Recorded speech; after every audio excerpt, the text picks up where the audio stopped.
Estamos con Daniel Marsiglia, miembro de la dirección del Partido Comunista, responsable nacional de unidad política, con quien además habíamos hecho una nota previa para analizar una serie de cosas referidas al Congreso del Frente Amplio. Ahora pasó el Congreso del Frente Amplio, y la verdad que además las versiones que salen sobre el Congreso del Frente Amplio son hasta tragicómicas, ¿no? Uno que estuvo ahí todo el tiempo. Si uno agarra, por ejemplo, el País, resulta que fue derrotada Asamblea Uruguay y que Asamblea Uruguay está escandalizada. Y si uno agarra el Observador, en realidad no pasó. Asamblea Uruguay derrotó al Partido Comunista y al MPP. Y todo está planteado como si fuera el Congreso del FA y el programa del FA, un enfrentamiento interno sobre quién derrota a quién. Es decir, un ring. Sí. Entonces, no pasó nada de eso en el Congreso, en realidad. Y entonces, ¿cuál sería, en primer lugar empecemos, cuál sería tu valoración general, en clave de FA, como decías antes, para el Frente Amplio? ¿Cómo fue este Congreso? En primer lugar, yo le daría una contextualización política al Congreso del FA. Nosotros veníamos de un Congreso del partido, con definiciones, con resoluciones, análisis interesantes sobre las categorías que hemos elaborado, algunas resoluciones desde el punto de vista programático que también nos sirvieron como insumo, y con un elemento que también fue ratificado por nuestro Congreso del partido, que era seguir trabajando en el marco de ese agrupamiento de sectores que de alguna manera veníamos tratando de elaborar algunos énfasis programáticos para colocar en los debates hacia el Congreso del Frente Amplio. Estos tres elementos para nosotros son clave, y en la otra contextualización que nosotros le quisiéramos dar tiene que ver con la lucha de masas que se daba antes del Congreso del FA. Es decir, veníamos de una carta muy linda de la utopía reaccionaria, ¿no? Pegándole a la lucha del movimiento sindical y el tema de los consejos de salario, y en ese sentido también masas en la calle combatiendo, y en ese marco el Congreso del Frente Amplio. El Congreso del Frente Amplio se da en un escenario ahora que tenemos más del 70% de los consejos de salario ya firmado. Por lo tanto, esa utopía reaccionaria en el plano social la vamos derrotando, pero se coloca, como sin lugar a duda iba a pasar, en el escenario del Congreso del Frente Amplio. Yo empezaría por una síntesis clara. Arismendi siempre decía, si la derecha me está pegando, vamos bien.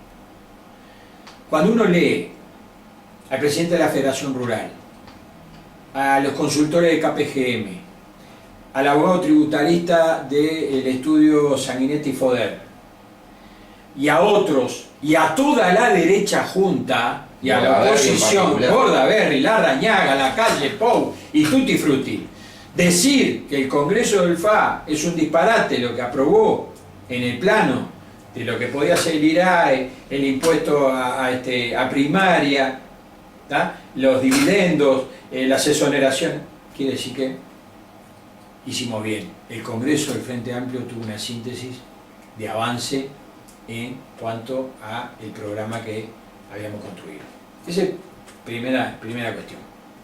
Ahora bien, nosotros entramos en el Congreso del Frente Amplio en un escenario donde había compañeros que entendían que el programa que se había votado en el Plenario Nacional era el programa que se iba a llevar adelante y punto, que no se podían llevar modificaciones, que esto y que aquello. Nosotros habíamos trabajado y habíamos hecho un documento con los compañeros y los sectores de los 8 grupos, el famoso grupo de los 8 que somos ahora, donde era un documento donde colocábamos los énfasis programáticos, porque no era un documento alternativo. Acá se quiso colocar en operaciones mediáticas de la prensa diciendo que bueno, que estos grupos de los 8 van a ir con un giro a la izquierda, que no sé qué, tratando de notar, de naturalizar una elaboración, ¿verdad?, programática, sensata, con base sólida, ¿no? Lo querían denotar de todos lados y tratarlo de colocar en una disputa a la interna del Frente Amplio como que era un documento alternativo. No era nada de eso, era colocar los énfasis programáticas de cara en el Congreso a partir de la aprobación en general del documento, que era un insumo, y por lo tanto a partir de eso todo el mundo podía elaborar. Los comités de base, las parlamentarios, y nosotros nos juntamos con estos sectores que veníamos teniendo algunas afinidades en algunas discusiones que se habían tenido en las unidades temáticas, y esto nos favoreció para elaborar ese documento. Por lo tanto, nosotros llegamos al Congreso con esos énfasis, se empiezan las discusiones en el Congreso y para terminar esta parte, capaz yo diría, la síntesis de lo que se viene, de lo que se resolvió, porque todavía falta resolver, y esto es un elemento que nosotros tenemos que seguir manejando, porque acá hay subcomisiones como de salud, de vivienda, de cultura, de deporte, más de 30 mociones y propuestas que están en la Comisión de Economía. Todo eso pasó a una comisión que va a trabajar los temas y va a hacer un aporte al Plenario Nacional que en definitiva va a resolver, y a partir de esa resolución del Plenario Nacional se incorporan al programa. Por lo tanto, el programa todavía no está acabado. Sí hay grandes avances en temas que para nosotros ya marcan un avance importante de lo que habíamos logrado. Nos vamos a meter en esos avances en particular, pero antes hay un primer señalamiento que no está de más decir, ¿no? Hay una diferencia sustancial con la derecha, que es con el primer contraste de cómo se elabora el programa. Los programas de la derecha todavía no se conocen, lo van a hacer entre cuatro paredes, y esto fue una discusión en serio que implicó, por ejemplo, más de 300 modificaciones. Exacto, pero decir, un programa que viene discutiéndose por más de 30 unidades temáticas, 800 compañeros, pero ahora se le incorporó en el escenario del Congreso una mirada también de todos aquellos, los compañeros que vienen del interior, porque es complicado muchas veces en la elaboración, ¿verdad? Y termina siendo muchas veces una elaboración muy metropolitana, se pierde la mirada de los compañeros del interior del país, que hay una mirada muy singular de cada departamento, más allá de los esfuerzos de los talleres que se llegaron a hacer en la comisión del programa en el interior, no da tiempo para una elaboración profunda. Entonces, ahora se incorpora toda esa masa de compañeros con propuestas, porque eran cientos, como tú decís, Gabriel, cientos de propuestas en todos lados. ¿Qué quiere decir esto? Lo fermental. Una fuerza política está fermental, de militancia, de aporte, de seguir creyendo en el proyecto Frente Amplio. Eso para mí es clave, es clave. Es decir, la herramienta sigue siendo, ¿tá?, la herramienta capaz de seguir dándole transformaciones a esta sociedad, con todas las contradicciones que podamos tener. Los retrasos, las idas y venidas, todo, metemos todo en la bolsa y asumimos la responsable como partido, todo, pero queremos decir que fue fermental. No se hace en este país ninguna fuerza política capaz de hacer eso, compañeros, un debate en las comisiones, más de 300 compañeros, y defendiendo con pasión cada una de sus mociones. Esto para mí es la clave de una fuerza política que la quieren matar, ¿no?, y que está más viva que nunca. Eso es un elemento central y vamos a hablar sobre él. Pero tú hablabas de que la síntesis del Congreso se hace, más que sobre el documento base, sobre los aportes que se hacen de este grupo, de los ocho grupos que se están reuniendo, que podemos recordar que integra el Partido Comunista, el MPP, la 711, la 5005, la Vertiente Artiguista, la Liga Federal y el MAS. ¿Cuáles fueron esos énfasis programáticos? Y veámoslo, las cosas que se propusieron. Empecemos, por ejemplo, por el tema económico, que está tan debatido. Ahí está. Nosotros teníamos un punto de partida que era mejorar la distribución de la riqueza, superar la primarización de la economía,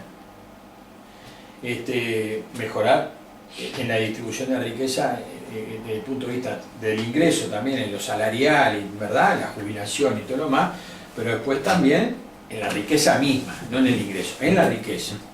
Por lo tanto, el cambio de una matriz productiva, el papel del Estado, el papel de las empresas públicas, ¿verdad?, que pague más el que tiene más, las grandes ganancias, ¿verdad?, las ganancias que se van hacia el exterior y que todavía no tributan absolutamente nada. Es decir, un conjunto de cuestiones, pero que también estaban enmarcadas en un conjunto de valores que hablaban de la igualdad, de la justicia social, de la solidaridad, ¿verdad?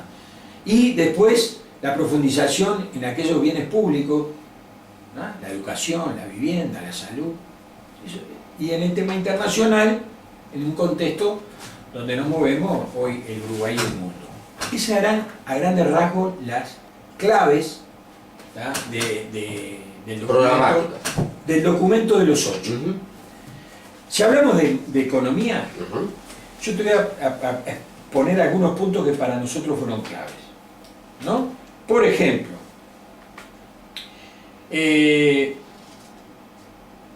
cambiar en la siguiente redacción sustitutiva dice, consistente con el proyecto de inserción internacional, la política macroeconómica, estamos hablando de la política económica, consistente con el proyecto de inserción internacional, en particular con el posicionamiento del Uruguay en el Mercosur y la búsqueda de nuevos mercados fuera de la región en base a acuerdos comerciales, descartando acuerdos bilaterales de libre comercio que contradigan lo expuesto en el capítulo de Uruguay.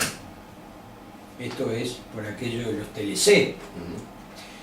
Segundo elemento que a nosotros nos parece importante y tiene que ver justamente con lo que hablábamos anteriormente, que es la política salarial, ¿no? Ahí nosotros planteamos, ¿tá?, que, por ejemplo, la negociación salarial deberá propiciar la mejora del salario real, fundamentalmente en aquellos sectores que presentan salarios sumergidos. Hablamos de un conjunto de conceptos más, pero me interesa ir a lo último.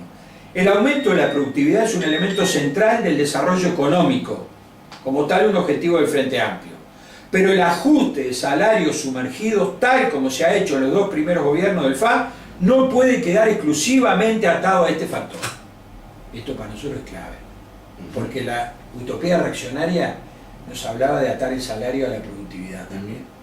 Entonces acá en el plano político empezamos a derrotar también a la utopía reaccionaria. En el plano de lo tributario, entendemos muy traído, muy llevado. Entendemos el camino al desarrollo como un proceso en el que la sociedad, a través del Estado, apropia una fracción relevante del excedente económico. A través de los mecanismos democráticos de planificación y presupuestación, lo devuelve vía servicios públicos universales de excelencia que moldean una sociedad íntegra y justa. Yo te podría seguir leyendo esto, pero me parece que no queremos menos impuestos, sino mejores y más justos.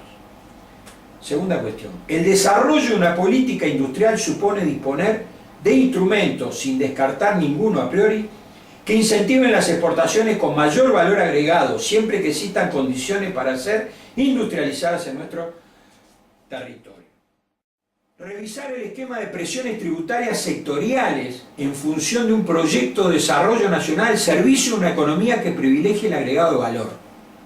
Continuar el carácter evolutivo y de permanente evaluación de la política de exoneraciones a través de la promoción de inversión y regímenes sectoriales, con mayor énfasis en las cadenas productivas que generan mayor valor agregado y que fomentan el desarrollo territorial. Avanzar en el incremento de la alicuota del IRAE u otras herramientas tributarias para las actividades de renta excepcional vinculadas al uso de recursos naturales y de la concentración de la tierra. Eso tiene que ver, expliquémoslo porque no todo el mundo maneja lo del IRAE, tiene que ver con el impuesto a las ganancias, y en este caso a las ganancias extraordinarias que se concentran en 300. Esta fue una de las discusiones que el partido dimos en la rendición de cuentas. Exacto. Cuando nosotros propusimos ir a un IRAE progresivo, ¿verdad?, de aquellas 350 empresas que tenían una ganancia por encima del $1,5 millones por año. Entonces con eso hubiésemos resuelto, juntábamos $200 millones y hubiésemos resuelto el tema de la educación, la vivienda, la salud. Está acá. Consolidar la creación de un adicional a la distribución de dividendos que se transfieren al exterior. Y acá fue uno de los debates de esta frase. ¿Por qué? Y acá es la síntesis. Esta frase no estaba en el programa en ningún lado. ¿Cuál fue la síntesis? Lo que leí, y entonces era, coma, en la medida que no viole convenios o acuerdos internacionales. ¿Por qué? Esto nos lleva a pensar que también, muy tempranamente, este partido solito votó en contra del Tratado de Protección de Inversiones. ¿Qué es lo que te genera? Por eso la coma, y en la medida que no viole convenios o acuerdos internacionales. ¿Se entiende? Pero está escrito la creación adicional de la distribución de dividendos, porque acá se está yendo plata, ¿tá?, que no tributa. Lo que puede salir de zona franca, lo que puede salir, ¿verdad? Entonces, esto es un avance también. Está bien, con la coma. ¿Por qué? Porque bueno, porque el Uruguay ya tiene convenios firmados. Continuar mejorando niveles de gasto social y política de redistribución del ingreso que garanticen la provisión universal de bienes públicos. Instrumentar el concepto de soberanía alimentaria apuntando a garantizar precios y cantidades de la canasta alimentaria básica, para lo cual el Estado deberá acopiar aquellos alimentos que se incluyen en la canasta básica a los efectos de mitigar impactos inflacionarios que puedan suceder en un futuro. Después viene tú una parte que se sacó de la página 27 de lo que es el documento de economía social y solidaria, que apunta a todos los proyectos que tienen que ver. Y se incorporó una cuestión muy importante de autogestión. Todo, autogestión, microempresa, pero... Por primera vez, además. Exactamente, no te lo voy a leer porque es una canilla entera, pero sí dos elementos centrales, que tienen que ver con... Es necesario la consolidación institucional por medio de la ley del FONDES. Y segundo, el tema de la creación de un banco de desarrollo. Si uno va al documento de acuerdo de los 8, pero también a las resoluciones de nuestro partido, compañero, ahí tenemos lo que acabo de leer en el plano de la macroeconomía. Podemos seguir leyendo más cosas, pero a mí me interesa porque nosotros en la dirección del partido, en varios comités centrales atrás, mucho más atrás, tratamos de incorporar, cuando hablamos de estas cosas, no solamente una mirada de la política económica que después termina siendo una mirada muy hacia lo tributario, sino de economía política. Sino de economía política. ¿Por qué digo esto? Porque si uno agarra el documento, este documento del programa, el papel del Estado no estaba. No estaba de la forma relevante que aparecía en este Congreso. Pues bien, aparece ahora incorporado también por esta compañero, porque le damos un papel fundamental en esa parte de cuando hablamos del cambio de la matriz productiva, cómo el Estado y las empresas públicas juegan un papel clave en ese desarrollo y en ese cambio. Hay un conjunto de resoluciones que se toman en la Comisión de Industria que es impresionante. Habla de la industria del vidrio, de la industria del papel, de la vestimenta, de la construcción naval, de la pesca, salvo que no salió la flota pesquera, no llegó, pero habla de cómo regular, es decir, y vuelve el tema del Banco de Desarrollo. Pero habla del papel del Estado y habla de las compras públicas, elementos que estaban en los objetivos del partido y en el documento de los acuerdos de los 8. Es decir, hay una mirada desde la perspectiva del Estado que también hace a los objetivos nuestros, como por ejemplo el tema de la reforma de la Constitución.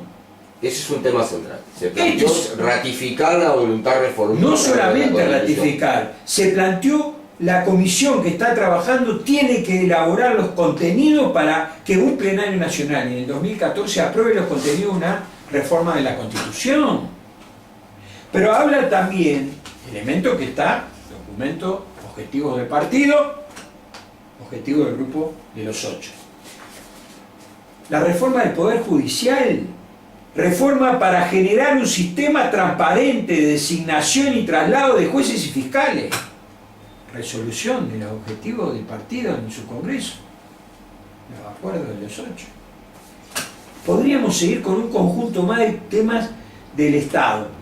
Quiero incorporar también un elemento. El documento del 5º Congreso de Salvador Michelini no habla demasiado en los temas de derechos humanos.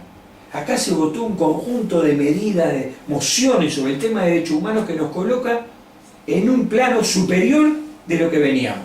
Más allá de las propias gestiones de los gobiernos, de la búsqueda de los desaparecidos, de la defensa de la memoria, verdad y justicia, pero habla de la tortura, de cuestiones de lesa humanidad. Es decir, hay un conjunto de mociones que se votaron. Pero se votó, todo el Congreso votó. Y esto es lo sustantivo en este tema también. Sí, porque además aclaremos que hay un mecanismo que no todos, y voy a volver a una pregunta en concreto, pero hay un mecanismo que no todo el mundo maneja, que es que vos para modificar el documento que está, precisás 2/3 de los votos del Congreso. que en realidad es un mecanismo que se da para garantizar la unidad, porque si todo fuera por mayoría simple no le das a nadie garantía de unidad. Algunos compañeros patean contra ese mecanismo de los 2/3, pero es una fuerza que tiene que ser unitaria y plural, es un resguardo sensato para que no sea avasallado nadie. Otro de los objetivos para ver en el tema de que para nosotros era un objetivo central de nuestro Congreso, y acá marco simplemente que no estaba acompañado en el posicionamiento que teníamos como partido sobre el tema de la educación, el 6%. Sí, ese es un tema más, además, el tema de la educación y del... Exacto, pero digo, este es clave. Sin duda. ¿Por qué? Porque nosotros siempre dijimos, ¿ah?, que la cifra o un número no podía determinar o encerrar el debate, ni para un lado ni para otro. Lo que sí colocábamos arriba de la mesa era la situación que teníamos en la educación. Y si hoy tenemos 90.000 adolescentes entre 13 y 18 años que están fuera del sistema público estatal, y yo quiero incluir políticas públicas para la inclusión de esos adolescentes, hoy no tengo liceos, no tengo los docentes. Si yo quiero extender la enseñanza primaria de tiempo completo a aquellas zonas y lugares donde están los sectores donde se sigue reproduciendo la pobreza y la indigencia, preciso más escuelas, más maestros. Pero yo también quiero dar un paso más. Quiero avanzar en que el primer ciclo básico también sea de tiempo completo. Porque yo un gurí que empieza en primer año de escuela hasta sexto año le doy alimentación, le doy formación, le doy contención, pero después de los 6, cuando sale de la escuela, lo mando de vuelta al barro. Yo quiero que ese gurí siga estudiando. Entonces tengo que darle la posibilidad también del primer ciclo básico de tiempo completo. ¿Qué preciso? Más docente, más escuela, ¿tá?, más liceos. Muy bien. Tengo la necesidad, sí, de reprimir el tema del tráfico de droga, la pasta base, todo bien. Ahora, yo quiero en esa misma contexto de escuelas de tiempo completo, meter deporte para los gurises. Preciso muchos docentes de educación física, preciso infraestructura. Entonces, ¿qué quiero decir con todo esto, Gabriel? Que yo quiero darle un valor a cada cosa que te dije y después pasar raya. Te puedo asegurar que las cuentas me dan que para resolver ese problema, y preciso capaz que arriba del 8% del PBI. Entonces yo no me quiero encerrar en un debate sobre una cifra que se prostituyó. No, lo quiero hacer en cuanto a las soluciones de las necesidades que tenemos con la educación y con los sectores más pobres y con los sectores del 80% de los hijos de los trabajadores hoy están en la escuela y en la enseñanza pública. El otro 20% de la sociedad ya tiene resuelta la educación de sus hijos. Por eso, cuando empezaban a aflorar primero las escuelas privadas y después hasta las universidades privadas, y después salen al exterior a hacer su posgrado y su maestría, pero ¿qué hacemos con el 80% de los hijos de los trabajadores? Que del quintil más bajo, de cada 10 gurises, 1 me termina secundaria. ¡1! Y del quintil más alto, de 10 gurises, 9 salen de la universidad. ¿Qué me está pasando? Sigo reproduciendo la lógica de las relaciones sociales de producción en el plano de la cultura, la educación. ¿Siguen siendo entonces los hijos de los trabajadores mano barata? No. ¿Cuál es el avance? Y eso es lo que tenemos que mirar. Si nosotros decimos que democracia avanzada o avanzar en democracia es un camino crítico, yo no puedo morir con la bandera patria o muerte del 6% ahora ya. Porque ni siquiera salía en el Congreso. Porque no estaban alineados todos los astros para que eso se diera. ¿Pero qué se dio? Se dio justamente lo que salió. Que alguien no quería, nadie quería que apareciera, y aparece justamente el tema de lo que precisamos, un incremento hacia el 6. Es un avance en el cuadro justamente de las contradicciones y en el camino crítico, ¿tá? Y es un avance de acuerdo al propio Congreso Germán Michelini, y ni que hablar de lo que venía de programa. Esto es también un elemento sustantivo para nosotros, pero es un elemento sustantivo y te voy al tema internacional, porque acá hay un debate, ¿no?, que poco menos ya estamos en la Alianza del Pacífico. La Carifa, y acá hay que reivindicar a los compañeros que están en la Carifa, a todos, hicieron un esfuerzo enorme para elaborar propuestas que iban sustituyendo algunos disparates, horrores que estaban colocados en el programa. Y yo no lo voy a mirar como un avance. Está claro que muchas veces nosotros fuimos con algunas mociones, cuando vos partís mociones, tú lo que decías, si el Congreso hacía 2/3, pum, ya está, ¿no? No salía. Pero bueno, vos tenés cuestiones ahí como se coloca ahora que la política internacional del Uruguay, y se le colocó, debe ser antiimperialista.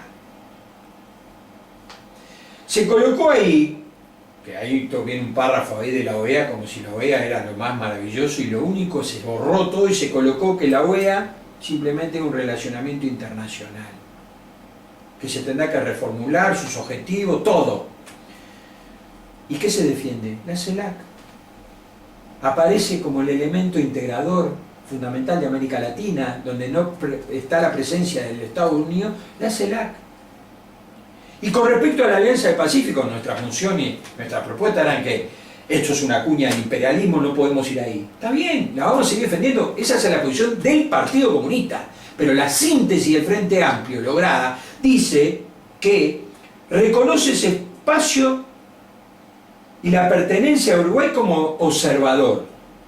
Pero más adelante dice, la pertenencia plena solo será posible en la medida que no contraponga ni contravenga con nuestros objetivos de integración con el Mercosur. Las misiones de paz. Nosotros, nuestra postura era, ya, ahora que se salgan las misiones de paz. Está bien, porque eso está puesto en todos los programas del Frente Amplio anteriores, y es correcto, y no se avanzó. Ahora, no podemos dejar de ver que hoy hay un avance, desde el propio gobierno, ¿tá?, que intenta resolver, y también sobre la moción que sale, que no es la nuestra, pero yo la tengo que mirar como una síntesis del Frente Amplio, cuando dice, se insistirá en el retiro paulatino y total del componente militar de Haití, en consideración con los acuerdos del UNASUR. Dos elementos. Seguimos planteando la retirada de Haití, pero el otro, porque hoy tenemos un elemento de integración nuevo que es la UNASUR, donde está también el Consejo de Seguridad de la UNASUR. Es decir, esto también nos parece a nosotros que es un avance importante.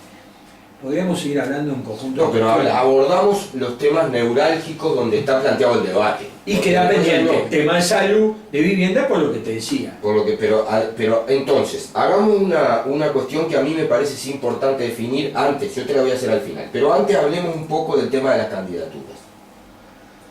O sea, el plenario nacional había habilitado a las que pasaran al Congreso las dos precandidaturas, y el Congreso plantea, luego de mucha negociación y de una reunión en el plenario nacional, inclusive de los días del Congreso, una moción que consta de dos partes. Una, pasar en igualdad de condiciones a las dos candidaturas, es decir, habilitar las dos candidaturas en la cuestión, pero defiende la decisión del Congreso de marcar su preferencia hacia allí.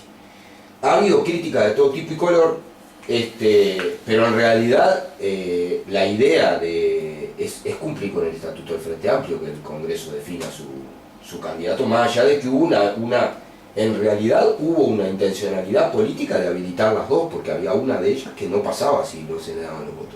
Exacto. Eso también es así. Exacto, yo por eso digo, yo quiero esto, los medios de prensa, todo lo demás, bueno, arman su historia como la quieren armar, ¿no? Acá nosotros íbamos a un escenario donde el plenario nacional, bueno, con todo el respeto que yo puedo tener, ¿no?, se quería ir por un solo candidato. Y ni siquiera se le quería dar la firma para que se presentara la compañía. Que no era la posición del Partido Comunista. No, ni que hablar. El partido ya tenía una definición de Congreso. El partido tenía la definición del Congreso cuando ni siquiera esto estaba acá, y por lo tanto tomamos la definición del Congreso del partido y trabajamos con el conjunto de los sectores del Frente Amplio en sentido, ¿tá?, de esa resolución, que era, los dos compañeros pasan en igualdad de condiciones, Pero el partido, como ha hecho históricamente, compañero, históricamente en todos los congresos del FA, votaba por un precandidato. ¿Ah? Sobre esa resolución del Congreso y como nosotros el partido se movió en todos los ámbitos de negociación. Él, cuando llega al plenario nacional, nosotros no podíamos ir a un debate en el plenario nacional si uno le dábamos todas las firmas y a la otra compañera no se le daba. Eso me parecía totalmente un despropósito porque ni siquiera lo habíamos hecho en un escenario del Congreso anterior cuando había habido 5 candidatos. Es decir, ni se votó, pasaron, bueno, levantamos la mano y pasaron los 5 en igualdad de condiciones hacia el escenario del Congreso. Lo mismo acá, no marquemos diferencia. Esto es una cuestión política, se pasan los dos compañeros hacia allá. El escenario del Congreso es otro.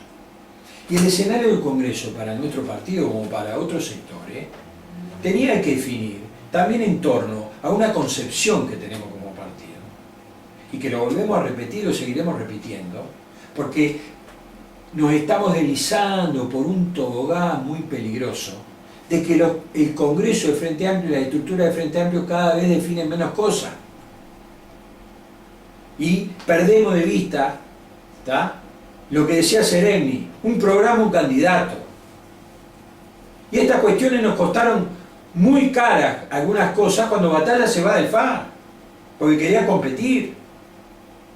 Y no era este escenario de hoy, estamos hablando de aquel escenario con aquellos viejos, fundadores del Frente Amplio, que podían estar visualizando hacia dónde podíamos ir cuando entráramos en una competencia que para nosotros el Partido Comunista sigue siendo uno de los temas que analizamos con preocupación porque no hay nada empírico que nos diga que la competencia en la interna del FA nos potenció fuerza política, hubo más votos, creció el Frente Amplio. Nada, compañeros, nada. No hay. La vez que se votó más en el Frente Amplio, está la cifra, esto no es un invento, fue cuando Tabaré Vázquez fue solo. Pero el Congreso del FA, en un escenario, llegó a votar una fórmula y después habilitó al compañero Danilo Astori. Después votó al Pepe Mujica y habilitó a los otros compañeros. Acá ni siquiera votó y habilitó. No, acá se construyó una moción donde se dijo los dos pasan en igualdad de condiciones.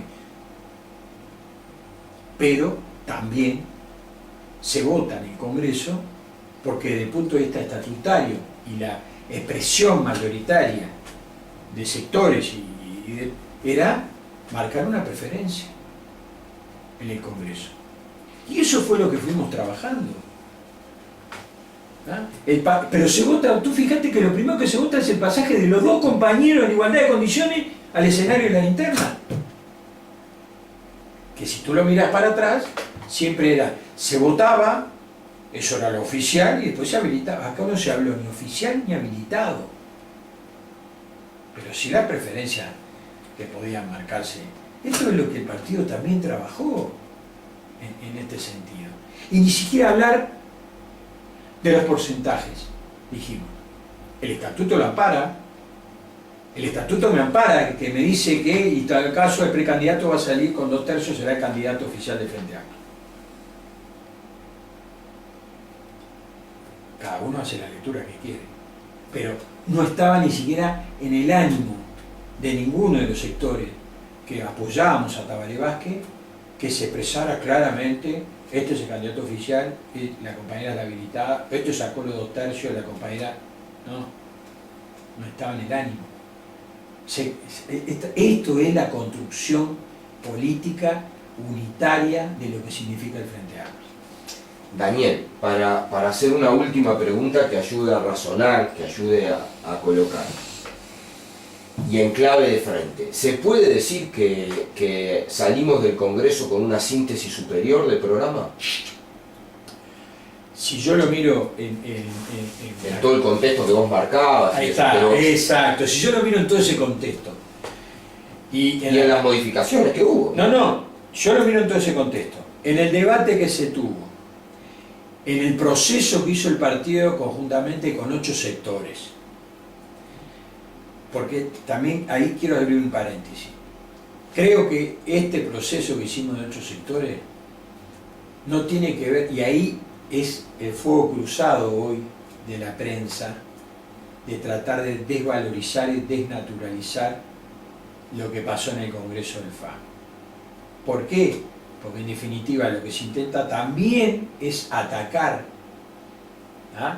a un agrupamiento de 8 sectores que, si uno lo mira en perspectiva, la potencialidad que puede tener eso desde el punto de vista de los porcentajes en voto y todo lo más, si estoy hablando ya en un escenario post-Congreso, creo que eso generó, ¿no?, algunas urticarias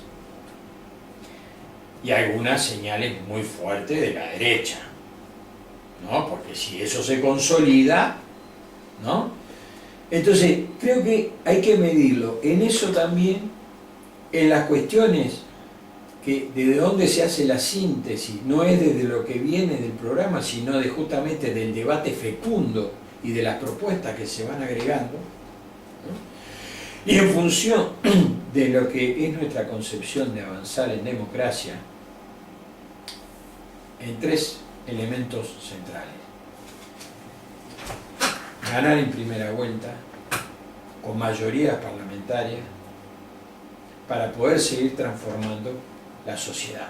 Yo creo que hay una síntesis positiva de esta primera parte, digo, de lo que se resolvió en el programa, pues ya digo, queda todavía definiciones importantes en otras áreas, de acuerdo a el programa del Congreso Selman Michelini, ¿verdad?, y en la gestión de gobierno, porque acá todo tiene que ver con todo, son factores que de alguna manera convergen en la nueva elaboración del programa.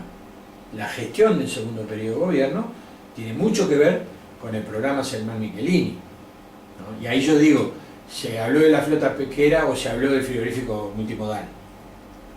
Está bárbaro, no llegó a 2 tercios, pero no dice que hay que sacarlo del programa. Faltaron 100 votos, pero está en el programa. Está en el programa y está en una ley presupuestal votada en el Parlamento, lo del frigorífico multimodal. Esto tiene que ver con correlaciones de fuerza. Todo lo que aprobamos después tiene que ver con correlaciones de fuerza en el plano social y en el plano político, en el plano de las alianzas y la expresión concreta de la 1001 y su representación en el Parlamento. Nosotros podemos hacer un balance, yo creo que positivo, en el cuadro de las contradicciones, en el cuadro de los procesos ¿no?, que se dan en este tipo de debate, pero nunca perdiendo de vista que no estamos en el Congreso del partido, que estamos en el Congreso del Frente Amplio, donde hay una expresión política, ideológica, cultural diferente, diversa, y justamente desde ese lugar es que construimos la síntesis unitaria del FA, no del partido, del FA. Muchas gracias. Gracias a ustedes.